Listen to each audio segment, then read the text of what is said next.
Warahmatullahi wabarakatuh. Bertemu kembali bersama saya, Variani Putuliani dalam program Oase.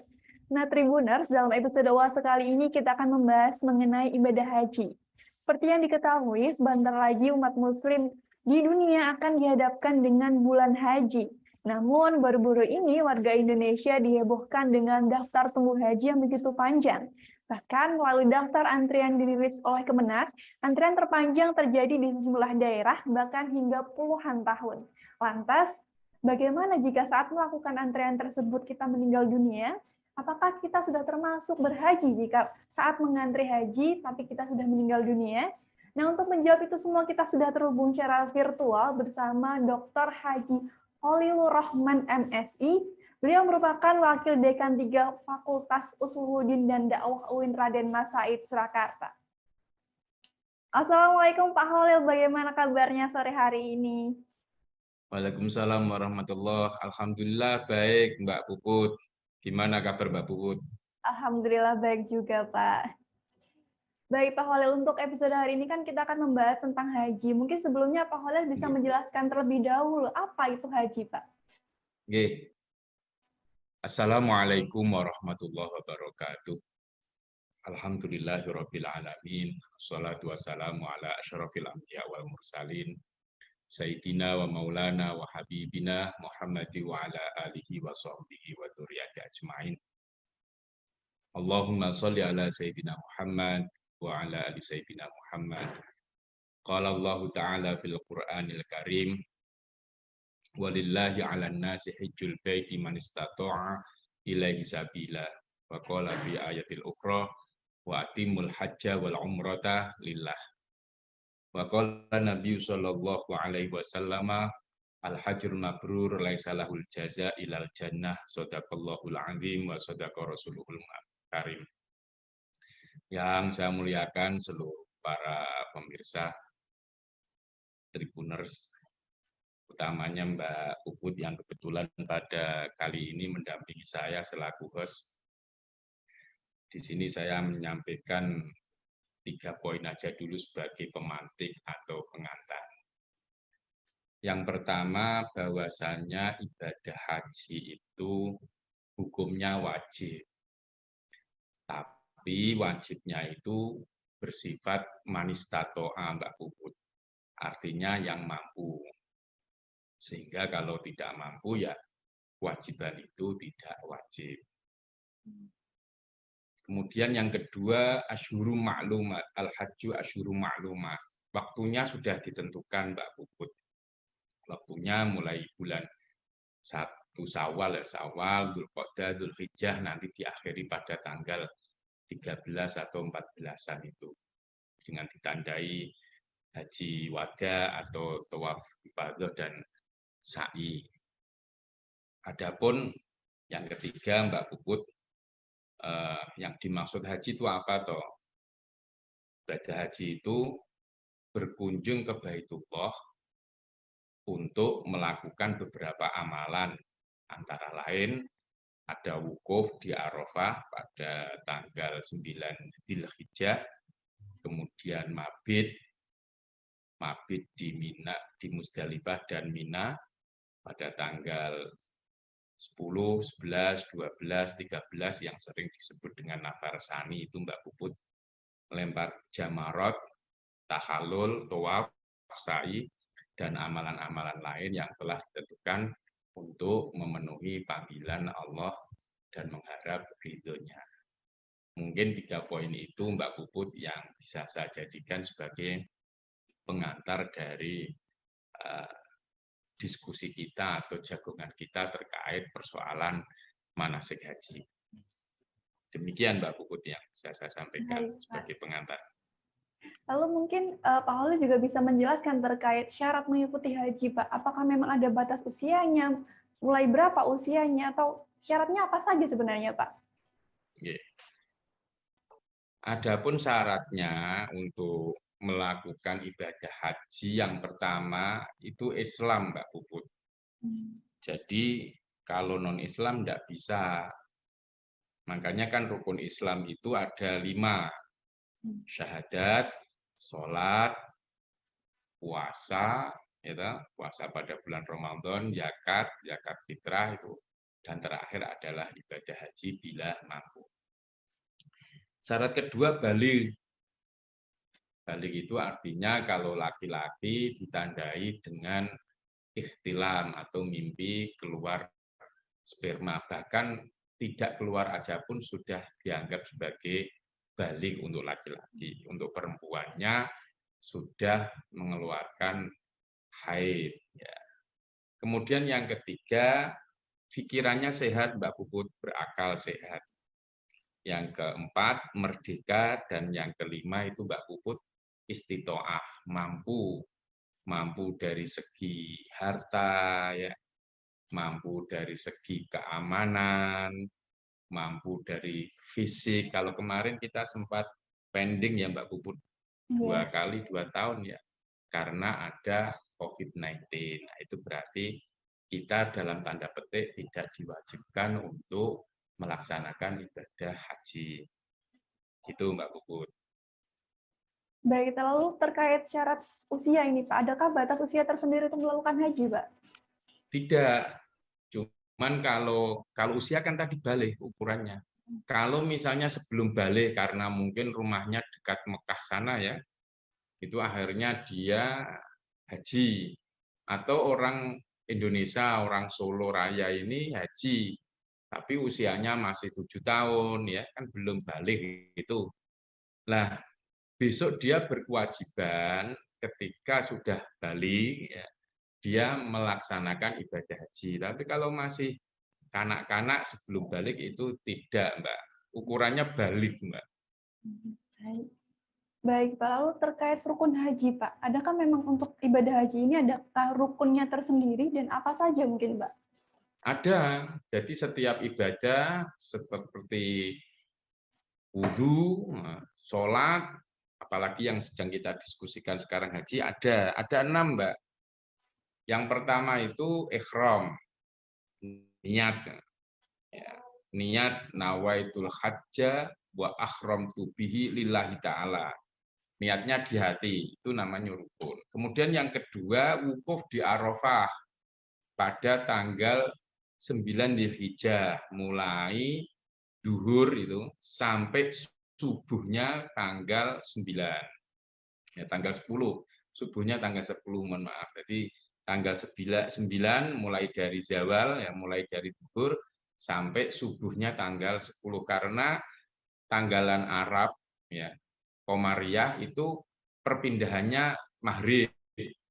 Jadi kalau maghrib itu pindah jam tanggal 9 pindah ke tanggal 10. Kalau Miladiyah, kalau Masehi itu perpindahannya kan jam 00 ya, jam 24.00 atau jam 00.00. Kemudian yang ketiga, Mbak Puput, tawaf ifadah. Yang keempat, sa'i, yang kelima tahallul, dan yang keenam tertib, Mbak Puput. Jadi tidak boleh, oh sekarang tawaf dulu, sa'i nggak boleh ya. Ikhram, wukuf, tawaf ifadah, sa'i, dan tahallul, Mbak Puput. Itu 6 rukun haji. Baik, Pak. Lalu mungkin ini banyak dipertanyakan oleh Tribuners, Pak, yang nonton. Apa saja sih, Pak, yang perlu dipersiapkan baik sebelum maupun sesudah berhaji, Pak? Yang perlu dipersiapkan itu kalau uang itu jelas ya, karena itu kita untuk living cost di sana. Yang pertama ilmu, Mbak Puput. Jadi ilmu tentang manasik haji. Makanya di Solo Raya ini yang saya ketahui itu ada KBIHU, Kelompok Bimbingan Haji dan Umroh. Kalau dulu kan singkatannya KBIH, Kelompok Bimbingan Haji. Sekarang itu ada istilah diganti KBIHU, Kelompok Bimbingan Haji dan Umroh. Ilmu seperti yang ditanyakan Mbak Puput tadi, apa itu rukunnya, apa itu wajibnya, apa itu sunah-sunahnya, itu penting. Karena nanti kalau nggak sesuai itu, nggak sah. Atau hajinya batal lah, atau gugur, atau rusak. Istilahnya ada yang memberi istilah seperti itu. Kemudian yang kedua, fisik, Mbak Puput. Karena ibadah haji itu dalam tanda petik ya, itu banyak fisiknya. Apa bedanya tawaf dengan sholat? Sama-sama di sisi kanan kirinya Ka'bah. Kalau sholat itu kita tidak boleh, misalnya berbicara kan nggak boleh, batal sholatnya. Tapi kalau tawaf tidak, keliling sambil bergerak, labbaik Allahumma labbaik la syarika. Jadi fisik, makanya orang-orang yang pergi haji fisiknya dilatih setiap hari jalan minimal 3 kilo, syukur 5 kilo. Karena kalau kita berada di sana, itu minimal per hari itu 8 sampai 10 kilo, Mbak Puput. Jalan itu loh. Nah, itu karena dari terminal menuju ke Ka'bah lah atau ke dalam masjid itu hampir 700 sampai 1000 meter atau 1 kilo. Kalau PP kan sudah 2 kilo. Nah, nanti kalau dia tawaf, ya toh, apalagi kalau dia jalan-jalan, otomatis kan tidak ada transportasi selain hanya mengandalkan jalan fisik. Ya, kemudian yang ketiga, kesehatan cara berpikir, niat. Ya. Niatnya itu lillah Mbak Puput, jangan sampai niatnya biar dia panggil Mbak Hajah Puput ya. Bapak Haji Khalil, jangan gitu. Niatnya karena Allah. Katakanlah besok kalau pulang nggak ada yang mengundang haji, ya enggak apa-apa. Dan yang keempat tentu tadi yang saya katakan uang lah. Karena ya itu kan misalnya mau beli makanan, di sana kan harganya bisa jadi 10 kali lipat di Indonesia. Misalnya di sini bakso paling mahal berapa? Paling 15.000 toh. Nah, di sana itu bakso itu sampai 70.000. Nah, itu kan siap-siap kurs kita satu real itu kan sekitar 3.800 sampai 4.000. Otomatis harus punya pikiran internasional. Dan kemudian nanti kalau sudah pulang, ya semangat internasionalnya itu dibawa. Misalnya di sana ada orang yang sholatnya mengangkat, ini terus nanti tangannya taruh di bawah, ya kayak gitu ya. Ya harus dipahami bahwa mengangkat tangan atau meletakkan tangan posisi di dada, di antara dada dan pusar itu sunnah. Nah, itu namanya tambah ilmu. Terus kemudian di sana bagi orang-orang yang biasanya sholat subuh pakai kunut, di sana tidak pakai kunut, tapi ada space, ada ruang untuk kunut, ya kita saling menghargai, menghormati dengan perbedaan mazhab yang jumlahnya ada 4 yang kita ikuti, yaitu mazhab Hanafi, Maliki, Syafi'i, dan Hambali. Itu Mbak Puput untuk menjaga sampai di Indonesia nanti. Baik, Pak. Lalu mungkin ini penting juga, Pak. Apa Yeah. saja doa-doa ataupun amalan yang harus dilakukan ketika seseorang ini berhaji, Pak? Yang paling penting adalah doa itu sebenarnya itu keikhlasan kita, kemudian kekhuduran kita hadir di hadapan Allah dalam tanda petik. Karena apa? Karena kalau buku saya sendiri jujur tidak hafal ya. Dari Kemenak itu nanti ada bukunya yang kita cangklongkan, misalnya putaran pertama, putaran kedua, putaran ketiga, putaran keempat sampai ketujuh saat tawaf. Jalan Sofa Marwah yang pertama, Marwah ke Sofa 2, itu semuanya bukunya sudah ada. Ya, bukunya sudah ada. Lah, misalnya sekarang kita menjawab, kalau saya nggak bisa gimana Pak? Yaitu cukup wiridan.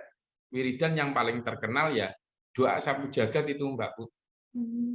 Robbana atina fid dunya hasanah wa fil akhirati hasanah wa qina adzabannar. Itu kalau ingin variasi ya ditambah subhanallah, alhamdulillah, la ilaha illallah, Allahu akbar, la haula wala quwata illa billah. Atau misalnya mau ndonga ya itu tadi labbaik Allahumma labbaik Allahumma labbaik Allahumma labbaik la syarika laka labbaik innal hamda dan seterusnya. Tapi kalau mau khusus seperti doa yang diwariskan Rasulullah, Kemenak atau biasanya KBIH itu sudah melatih. Nah, ini kan nanti jamaah perginya atau berangkatnya kan sekitar bulan Juninan ya, dan tanggal 4 atau berapa itu kira-kira. Nah, itu di rumah sekarang yang sudah dapat buku atau pinjam buku atau beli buku di toko buku ada, itu idealnya dihafalkan. Idealnya dihafalkan. Kalau tidak ya itu tadi membaca apa namanya doa sapu jagat, Robbana atina fid dunya hasanah wa fil akhirati hasanah. Kalau enggak ya baca tasbih subhanallah subhanallah subhanallah. Sama ini Mbak Puput, tidak kalah pentingnya itu doa sesuai dengan, mungkin karena kita kan enggak bisa bahasa Arab ya. Ya kita meminta ya Allah jadikanlah keluarga kami keluarga yang sakinah mawaddah rahmah, Ya Allah, jadikan anak-anak kami anak-anak yang salih dan salihah. Ya Allah, jadikan rezeki kami rezeki yang berkah. Ya Allah, jadikan ibadah haji dan umroh kami kamu terima, kan gitu. Kan itu sebenarnya sama.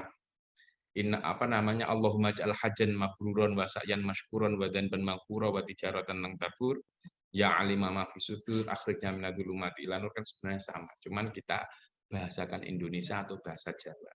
Larangan ini Pak, apakah dalam ibadah haji ini ada juga larangannya Pak? Kalau ada tuh apa saja larangannya Pak? Ada. Jadi misalnya untuk laki-laki dan perempuan ya, larangan memakai parfum, wewangian.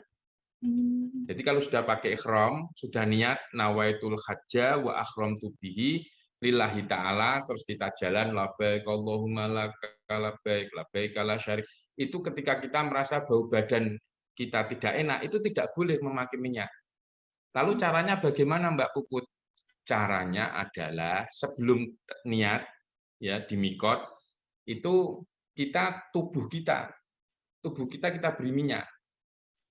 Misalnya pakai parfum, ya toh? Pakai parfum, pakai deodoran itu. Nah, terus itu.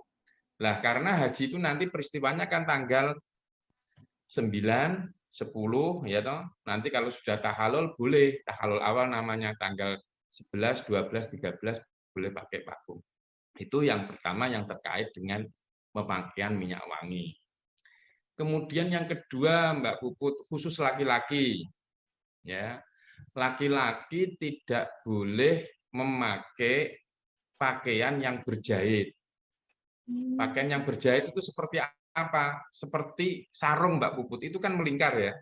Jadi yang dimaksud berjahit itu jangan yang ada jahitannya. Jadi kalau sarung, misalnya ada jamaah kebetulan kok ihramnya yang putih itu Mbak Puput kotor atau kena najis. Lah itu diganti dengan sarung. Sarungnya caranya apa? Dipotong tengahnya, seret. Kan akhirnya kan tidak melingkupi itu. Nah itu. Jadi laki-laki cuman pakai 2 helai. Satu untuk jarit, satu untuk kemul. Dan itu semuanya kan tidak bunder, tidak melingkupi, itu namanya berjahit. Lalu bagaimana kalau pakai jam tangan, kacamata, ya enggak apa-apa untuk laki-laki.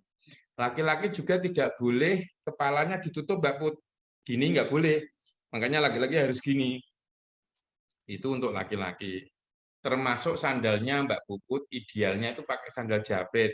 Karena jari-jari kaki dan tumit itu tidak boleh tertutup. Itu larangan untuk jamaah haji laki-laki. Sedangkan untuk yang perempuan, ya toh, yang perempuan itu tidak boleh menutup wajah dan ini telapak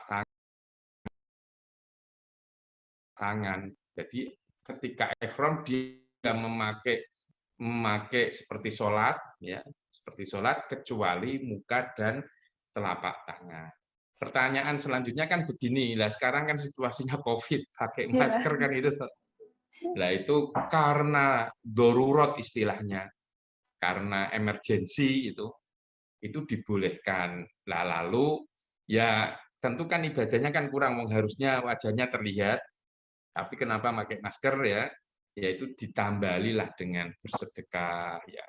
Nanti beli jajan biasanya di depan Masjidil Haram itu di bawahnya yang ada jam di tower itu ada toko yang mengatakan sodakoan ya, kita nanti memberi uang 100 rial lah itu biar diberikan makanan untuk para peminta-minta ya sebagai penutup kekurangan ibadah kita. Gitu Mbak Puput. Dan yang lain ya seperti tidak boleh menikah atau dinikahi atau menikahkan saat berpakaian ihram itu. Gitu Mbak Puput. Baik, Pak. Lalu untuk di Indonesia sendiri kan ini antrian hajinya panjang sekali, Pak. Lalu jika seseorang ini sudah menunggu antrian, lalu dia meninggal dunia, apakah sudah termasuk ikut ibadah haji atau bagaimana, Pak? Sudah. Sudah, karena dia sudah berniat. Makanya siapapun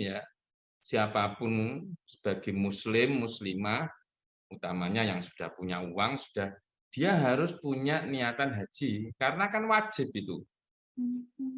Nah, wajibnya ini tidak hanya ngomong tok, tapi dia juga setor. Lalu karena mungkin seperti saya yang di Klaten ya, itu kan sampai 2043 misalnya. Seolah-olah kan umur tidak anu. Yaitu nanti ada kebijakan dari negara, dari Kementerian Agama kan dapat diwariskan. Nah, itu nanti yang mewariskan itu kepada anaknya. Lah, cuman kalau haji badal pengganti Mbak Puput, syaratnya memang sudah harus haji Mbak Puput. Jadi kursi yang dimiliki bapaknya atau ibunya itu bisa dipakai oleh anaknya. Lah nanti di sana dia meminta orang. Minta orang kan di sana kan ada. Biasanya KBIH itu sudah ada channel dengan sana, dengan para masyayikh, para syekh-syekh itu untuk menghajikan. Dulu zaman saya itu harganya berapa? Ada yang 5 jutaan itu. Jadi untuk orang yang menghajikan bapak kita. Kalau kita sendiri sebagai anak kan sudah berangkat menggantikan porsi bapak atau ibu. Lah, kita tidak bisa menggantikan hajinya bapak ibu karena kita belum haji. Makanya kita memakai haji badal. Gitu Mbak Puput caranya. Nanti kemudian ada sertifikatnya itu. Baik, lalu mungkin jika seseorang ini memang sudah berniat berhaji, sudah menunggu antrian lama, tapi pada saat akan berangkat, dia tidak bisa berangkat, Pak. Mungkin sakit ataupun alasan lainnya. Bolehkah diwakilkan, Pak? Bisa. Pihak Kementerian Agama itu bisa. Bisa misalnya mohon maaf ya, mungkin stroke, ya toh, atau mungkin diabetesnya itu basah sehingga amputasi. Nah itu bisa jadi untuk tahun depan, tahun belakangnya. Misalnya dia harusnya berangkat di tahun 2002 ini. Kebetulan setelah dicek dia dokternya tidak rekomendasi begini Mbak Puput, orang haji itu pakai gelang. Ada yang biru sehat, ada yang kuning. Dia itu yondi penyakit tapi biasa. Ada yang merah resti risiko tinggi. Nah, risiko tinggi seperti mungkin jantung. Mungkin lah kalau dia memaksa bisa jadi jalan. Bisa jadi loh. Tapi kalau dia tahu diri lah karena ini terus dia coba ditunda 2023 barangkali nanti pulih.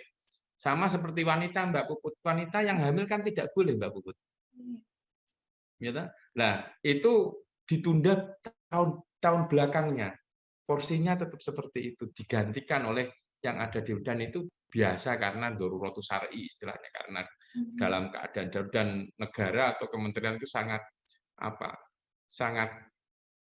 apresiasi terhadap mereka yang dalam hal ini mungkin sedang mengalami sakit yang itu berat. Itu Mbak Puput. Baik, Pak Holly. Lalu dalam haji ini kan ada istilahnya haji mabrur, Pak. Apa sih, Pak, pengertian dari haji mabrur ini?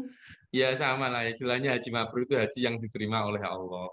Makanya, ya sebisa mungkin uangnya itu dihasilkan dari sesuatu yang halal. Karena kita, ya saya tidak memungkiri lah, mungkin ya uang kita adalah sedikit-sedikit haram. Tapi kan setidaknya kita yakini bahwa yang kita dapat itu bukan hasil korupsi, bukan hasil ngapusi uang, ya itu dari segi keuangannya. Kemudian yang kedua, syarat rukunnya itu tadi itu dipenuhi, rukun wajibnya. Jadi haji itu sebenarnya cuma berapa hari ya Mbak? Tanggal 9, 10, 11, 12, 13, 14 lah Mbak.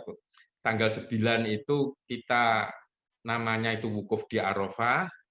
Nanti tanggal 10 amalannya itu mabit di Mina, mencari batu 70 di Mina, kemudian melempar jumroh akobah saja ya, dan tahalul potong rambut. Setelah itu kita boleh pakai pakaian berjahit Mbak Puput. Ya, kemudian tanggal 11, 12, 13 itu kita mabit di Mina untuk melempar jumroh 3, ula, wusto, akobah. Small stone, middle stone, dan big stone. Itu tanggalnya 11, 12, 13. Kalau keluar dari Mina tanggal 12, namanya nafar awal, gelombang pertama. Kalau keluarnya tanggal 13, namanya nafar sani, gelombang 3. kembali ke Mekah untuk melaksanakan tawaf ifadah dan sa'i. Nah, kalau sudah tawaf ifadah dan sa'i, mohon maaf Mbak Puput, nah baru seseorang itu boleh hubungan badan. Jadi kalau orang haji itu kan kalau tanggal 10 dia lempar akobah dan potong rambut, pakaian ihramnya diganti pakaian sudah berjahit, pakai celana, pakai itu untuk laki-lakinya, tidak boleh melakukan larangan ihram ya. Ya. Dia sudah tidak boleh melakukan cuman yang terkait dengan hubungan badan, menikahkan dan dinikahi. Tapi kalau pakai pakaian apa namanya berjahit terus kemudian pakai wewangian itu boleh, pakai sandal slop boleh.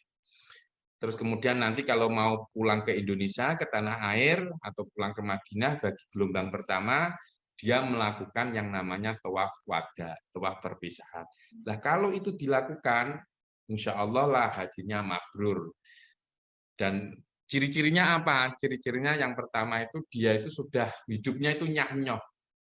Nyah-nyoh itu it'amu to'am ya bersedekahnya itu ora awal lah karena sudah tahu kekuasaan Allah atau Allah Maha memberi rezeki ya gitu. Kemudian yang kedua afsus salam, senantiasa menyebarkan kedamaian Mbak Puput. Jadi orang yang haji ya Ronorin itu lebih cenderung ke islah, ke membuat kebaikan ketika ada si A si B tarung ya didamaikan. Nah, itu ciri-ciri orang yang mabrur. Selain ya juga ibadahnya jangan terus wah kalau di sana pahalanya banyak, wong saya sholat di Mekah sekian-sekian, kalau saya kalkulasi sekali sholat itu 100.000, terus di sini saya nggak perlu sholat lagi ya, jangan gitu, itu namanya bukan mabrur itu.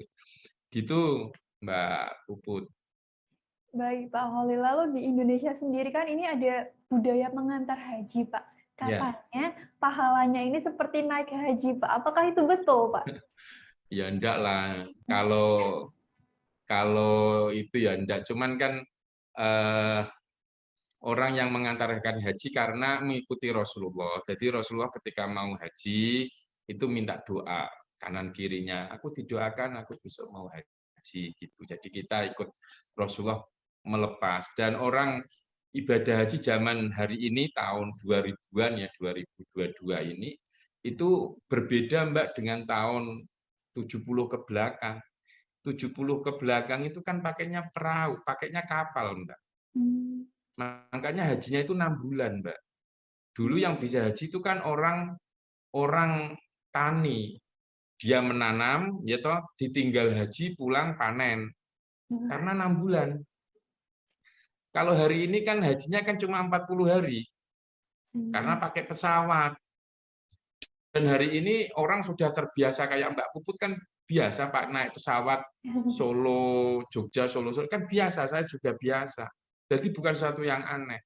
Dulu orang berangkat haji itu coro istilah taruhannya mati. Makanya kalau meninggal dunia kan nguburkannya di lautan, Mbak. Jadi kakinya itu diberi bandul terus dicemplungkan di lautan. Kalau kalau sekarang kan tidak.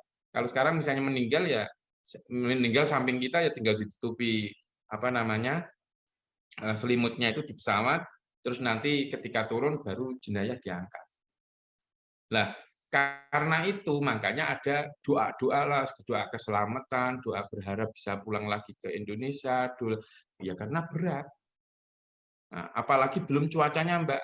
Hari ini aja itu Mekah Madinah itu cuacanya 52 derajat. Kalau nggak kuat kan bisa mimisen. Kalau kita kan mentok kan paling 35, 36 ya di Solo Raya ya. Di sana sampai 52 Mbak. Nah itu makanya istilah pamitan, nguntapke, ada semangat girah gitu. Ya bukan terus kalau nganter yo zamannya seperti haji enggak. Tapi kalau kalau bagi laki-laki ya, bagi laki-laki kebetulan miskin, fakir itu kalau Jumatan 3 kali kan pahalanya sama dengan orang haji. Gitu Mbak Puput. Baik, Pak. Lalu apakah benar, Pak, ini berhaji merupakan bagian dari upaya menghapus dosa, Pak? Iya, iya. Jadi media atau fasilitas di dalam Islam untuk menghapus dosa itu kan banyak. Mbak Puput tadi sholat subuh, kemudian sholat duhur, itu dosa antara subuh dengan duhur diampuni. Dosa yang kepada Allah loh ya, bukan dosa kepada sama manusia. Mbak Puput sholat duhur, kemudian Mbak Puput sholat asar. Lah dosa antara duhur dan asar diampuni. Mbak Puput sholat maghrib, dosa antara asar sampai maghrib diampuni, dan seterusnya. Itu yang pertama. Yang kedua, kemarin misalnya kita kan puasa Ramadan.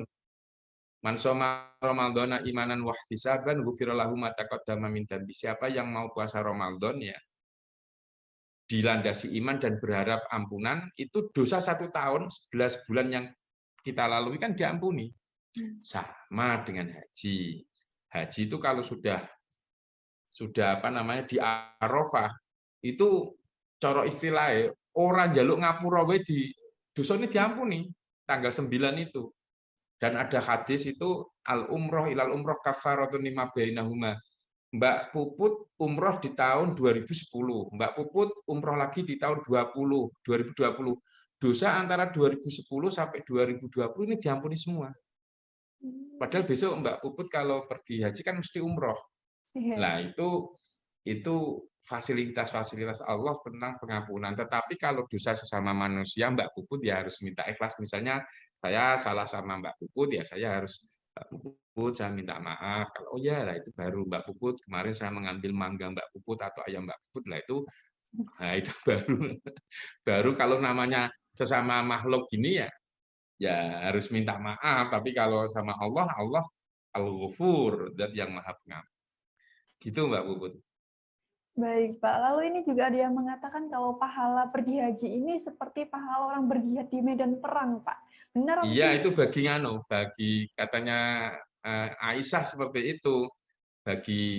Bagi perempuan yang lemah ya kan, bagi orang tua yang jompo itu karena apa ya istilahnya, ada pertanyaan, ya Rasul kalau saya sebagai perempuan gimana cara jihadnya? Ya salah satunya ya kamu berhaji itu sama nilainya dengan orang yang pergi haji, kira-kira. Baik, Pak. Lalu mungkin ini juga sudah disinggung tadi, Pak. Apa Ya. hukum orang yang pergi haji tapi pakai uang haram, Pak? Misalnya dari hasil korupsi, Ya. hasil riba. Karena mungkin banyak orang yang pengen haji sampai akhirnya dia mengalahkan segala cara ini, Pak. Ya secara syariat ya nggak sah ya. Secara sufi atau secara tasawuf itu lebih-lebih. Sama dengan ini Mbak Puput, ada orang habis korupsi itu kan uangnya untuk sedekah ini biar namanya naik. Nah, itu Allah itu akan melempar aku ra butuh iki kali itu. Allah tidak menerima. Aku ra butuh wewehanmu kayak gini ya, karena dipersembahkan kepada Allah sesuatu yang dalam tanda petik najis lah, karena kan haram toh. Nanti kalau dikembangkan lah bagaimana dulu film Sunan Kalijogo yang mencuri uangnya bapaknya terus dibagikan. Nah itu kan berbeda dengan orang sekarang. Kalau dulu mencuri ya toh, tapi kan milik keluarga sendiri, milik ayahnya. Dan itu tujuannya untuk menolong orang fakir miskin. Kalau sekarang kan enggak. Misalnya korupsi diberikan kepada orang tujuannya besok kalau nyalek, kalau mau menjadi anggota biar dipilih kan beda toh Mbak, kan beda Iya, toh. beda. Beda kasusnya Sunan Kalijogo dengan kasusnya hari ini. Oh, saya ambil gini nanti saya pergi haji, di sana tobat ya enggak ya. Kan haji itu wajib bagi yang mampu. Mungkin itu. Baik, Pak Wali. Lalu di Indonesia sendiri kan memang antrian haji ini cukup panjang ya, Pak. Lalu Ya. bagaimana Islam memandang orang-orang yang berhaji lebih dari 1 kali ini, Pak? Mungkin untuk khususnya di Indonesia sendiri. Sebenarnya enggak apa-apa, kan sunnah. Dan para kiai kita, para guru-guru kita banyak. Tapi mereka itu pakai furoda, yang haji furoda, haji khusus, haji VIP loh Mbak, yang sampai harganya 200 juta kan memang ada kursinya. Tidak mengambil jatah mereka yang reguler. Nah pertanyaannya kan, mengapa kok antrian kita panjang itu karena apa? Ya kalau saya amati ya Mbak, karena kan ada konsep dana talangan haji itu. Seandainya tidak ada dana talangan haji ya bisa jadi tidak seperti ini. Tapi kita nggak tahu, atau itu justru karena kemakmuran sebuah negara. Dulu yang bisa haji kan hanya petani. Sekarang yang bisa haji banyak, utamanya para artis, para YouTuber, PNS, kan gitu, pedagang apalagi. Nah, ini karena kesejahteraan itu meningkat, maka banyak orang, belum lagi kalau zaman dulu itu kan orang keren itu karena ada Raden Kanjeng Tumenggung, ada radennya, misalnya Roro Ayu Puput misalnya, itu kan keren. Terus kemudian itu sudah nggak kepake, yang kepake adalah sarjana. Khalilur Rahman MSI, Dr. Khalilur Rahman kan sarjana dari. Tapi ada juga gelar sosial, haji itu loh. Hajah Puput itu kan keren, Mbak Hajah. Kan keren, di masyarakat kan keren. Nah, itulah yang menjadikan, dan mitos-mitos haji hari ini sudah mulai mengendur. Dulu kan, oh kalau kamu di tanah air suka gini-gini, nanti kamu di sana akan diazab. Jadi dikiranya nanti haji itu banyak azab, kan gitu. Mungkin Mbak Puput pernah dengar gitu ya. Nah, ternyata ya ada sih. Orang tersesat kan wajar toh. Di tengah orang 5 juta tersesat kan wajar. Di tengah gedung-gedung mercusuar tersesat kan wajar. Tetapi kan pemerintahan Indonesia kan sudah siap. Kalau ada yang tersesat, dia dipakai gelang, asalkan ada gelangnya, insya Allah dia ada ketemu hotelnya.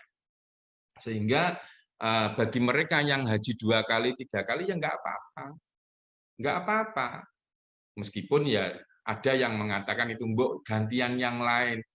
Gantian yang lain kan karena dia pakainya porsi VVIP. Pakainya haji furoda, bukan haji yang reguler yang dapat subsidi pemerintah itu loh, hasil bukan subsidi lah, istilahnya hasil uang yang diputar atau dana ta'awun itu, dana abadi umat lah istilahnya. Kan bukan dari itu, dari uang, makanya bayarnya itu sampai 200 juta. Dan di sana pun juga ada porsinya. Dan perlu diketahui Mbak Puput bahwa haji itu ada kuotanya. Satu orang itu Mbak Puput, karena saya kan pernah mendampingi haji di Solo Raya ya, mendampingi haji dari Boyolali sama Sragen ya. Itu saya membawa 360 jamaah satu pesawat. Itu satu orang mewakili 1.000 Mbak Puput. Jadi kalau ada orang 1.000 itu diambil satu. Makanya haji itu ya bukan asalnya, enggak. Indonesia kan 221.000. Karena itu tadi setiap 1.000 diambil satu. Dan itu yang harus dipahami oleh umat Islam di Indonesia. Jangan, wah pemerintah, bukan gitu. Karena 1.000, kalau ada orang 1.000 diambil satu. Nah, kenapa? Karena kan tempatnya terbatas, Mbak. Di sana itu kan untuk seluruh negara. Dan waktunya bersamaan tadi. 9, 10, 11, 12. Dan penerbangan Indonesia itu kan bolak-balik. Sampai 100 kali penerbangan.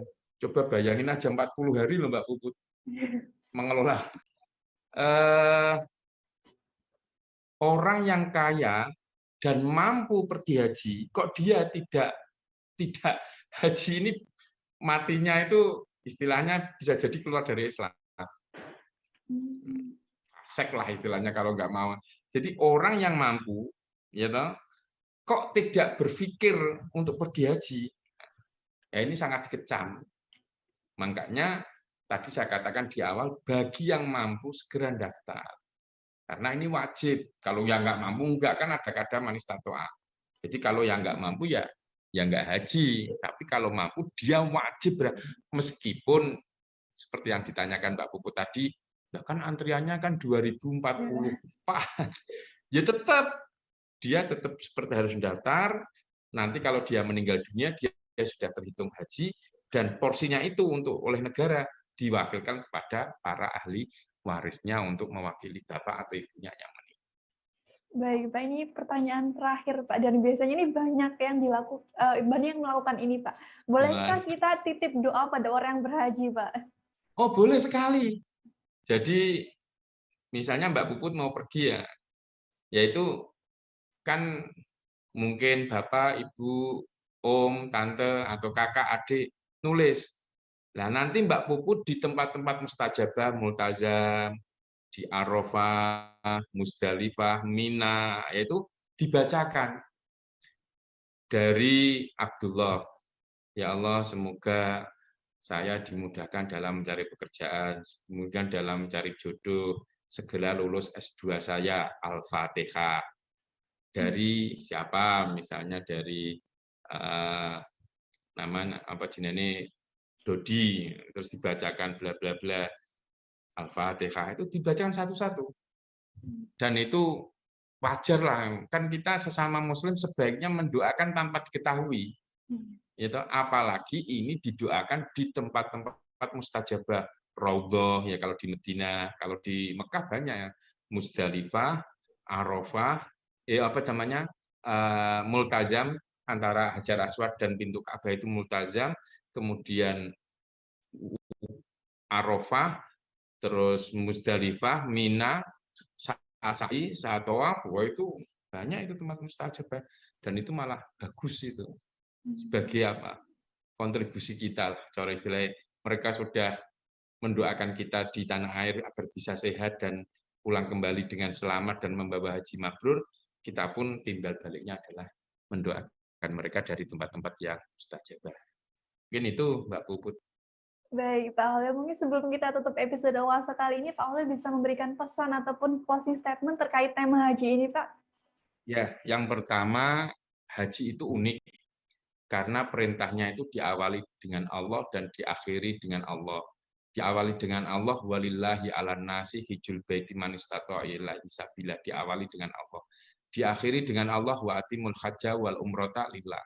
Sempurnakan haji umrahmu karena Allah. Maka dari itu bagi Bapak Ibu calon haji yang 2022 ini atau 1443 Hijriah, niatilah haji Bapak Ibu, saudara-saudaraku dengan niat karena Allah. Kemudian yang kedua, bahwasanya ini adalah perjalanan internasional. Mereka yang ilmunya luas, nanti perilakunya bisa luas. Agar perilakunya bisa luas, ilmunya harus ilmu yang luas. Perjalanan ini perjalanan internasional, setiap peristiwa lakukanlah dengan penuh kesungguhan. Dan yang terakhir, setiap tempat yang Bapak, Ibu, saudara-saudaraku semua lalui, lewati, adalah situs-situs yang pernah dilalui Nabi Ibrahim, begitu juga baginda Rasulullah Muhammad SAW.